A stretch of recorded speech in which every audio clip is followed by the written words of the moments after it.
Racing Jazz is started with form, follows function, break quickly restart, Fantastic G, Princess Ailey, Goldmore, Morning Dew is down on the inside, while Santa Fe is the early trailer by about 8 lengths of the leader. When going along for the first turn, we have Morning Dew takes command down on the inside, and on the outside comes Form, follows function, moving up Goldmore, and on the outside comes Fantastic G, Princess Ailey second last, while Santa Fe is still racing in 6.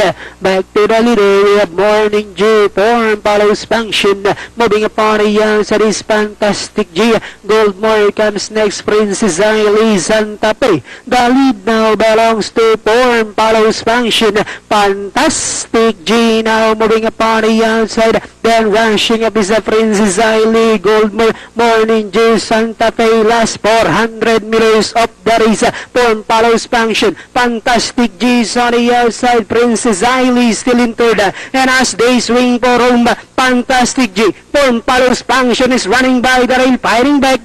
We have Form, follows function, Fantastic G, Princess Ailey is on the outside, Form, follows function, Fantastic G, Princess Ailey is on the outside, but it's there, Form, follows function, and finally it's a close finish between Princess Ailey, Form, follows function, then comes Fantastic G, Santa Fe, Goldmore, Morning Dew.